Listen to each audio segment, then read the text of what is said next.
Salam sigap dan shalom. Renungan kita pada hari ini, Selasa, 28 Maret 2023, berjudul Israel telah diajarkan sukacita keramah tamahan. Ayat intinya terdapat di dalam Ester 9 ayat 22. Karena pada hari-hari itulah orang Yahudi mendapat keamanan terhadap musuhnya, dan dalam bulan itulah duka cita mereka berubah menjadi sukacita, dan hari perkabungan menjadi hari gembira. Dan supaya menjadikan hari-hari itu hari perjamuan dan sukacita, dan hari untuk antar mengantar makanan, untuk bersedekah kepada orang-orang miskin.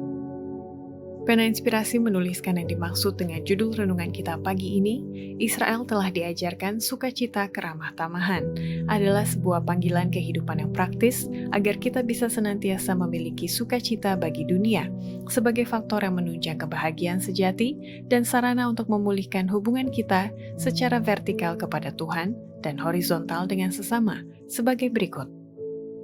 Pertama, perbandingan pengalaman Israel yang telah diajarkan sukacita keramah tamahan dibandingkan dengan orang-orang yang mengaku Kristen hari ini, ternyata terlalu sedikit keramah tamahan orang Kristen dan bahkan tidak dihargai sebagaimana mestinya pada hari ini. Di antara orang-orang yang mengaku Kristen pun kurang menunjukkan keramah tamahan yang benar. Di antara umat kita sendiri, kesempatan untuk menunjukkan keramah tamahan tidak dihargai sebagaimana mestinya, sebagai suatu kesempatan dan berkat. Seluruhnya terlalu sedikit keramah tamahan, terlalu sedikit kecenderungan memberikan kamar bagi 2 atau 3 orang bermalam dalam keluarga tanpa memalukan atau mempertontonkan.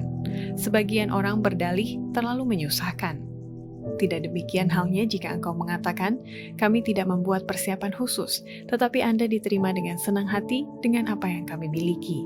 Oleh tamu yang tidak diharapkan, sambutan dengan senang hati jauh lebih dihargai daripada persiapan yang paling rumit.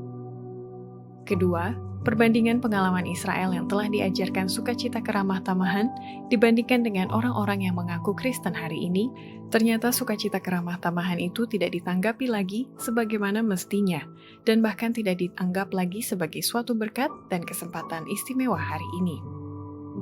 Di antara anggota-anggota jemaat kita juga, kesempatan menunjukkan keramah tamahan itu tidak ditanggapi lagi sebagaimana mestinya, dan tidak dianggap lagi sebagai suatu berkat dan kesempatan istimewa.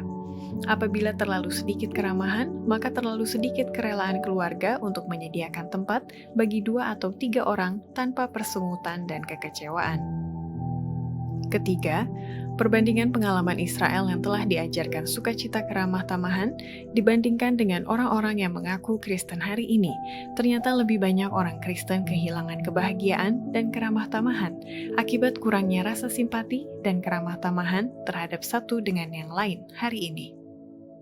Sebagai satu umat, kita kehilangan banyak hal karena kekurangan rasa simpati dan keramah tamahan terhadap satu dengan yang lain. Tuntutan Allah dan manusia terletak atas kita. Kita semua harus melakukan bagian kita di dalam hidup ini.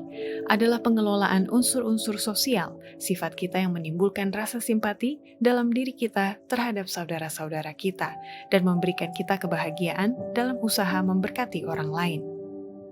Keempat, perbandingan pengalaman Israel yang telah diajarkan sukacita keramah tamahan dibandingkan dengan orang-orang yang mengaku Kristen hari ini, ternyata semakin lebih sedikit tabiat rasa simpati Kristus di kalangan orang Kristen, sehingga tidak heran jarang dijumpai hati yang terjamah di antara orang Kristen yang seharusnya mereka mesti seperti Yesus, imam besar yang selalu berkemurahan dan merasakan kelemahan-kelemahan orang lain hari ini.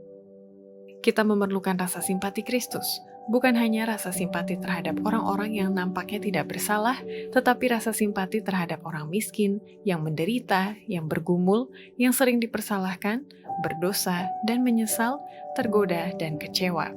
Kita menjumpai sesama manusia dengan hati yang terjamah, seperti imam besar yang berkemurahan dengan merasakan kelemahan-kelemahan mereka. Demikianlah renungan kita pada hari ini, kiranya Tuhan memberkati kita semua.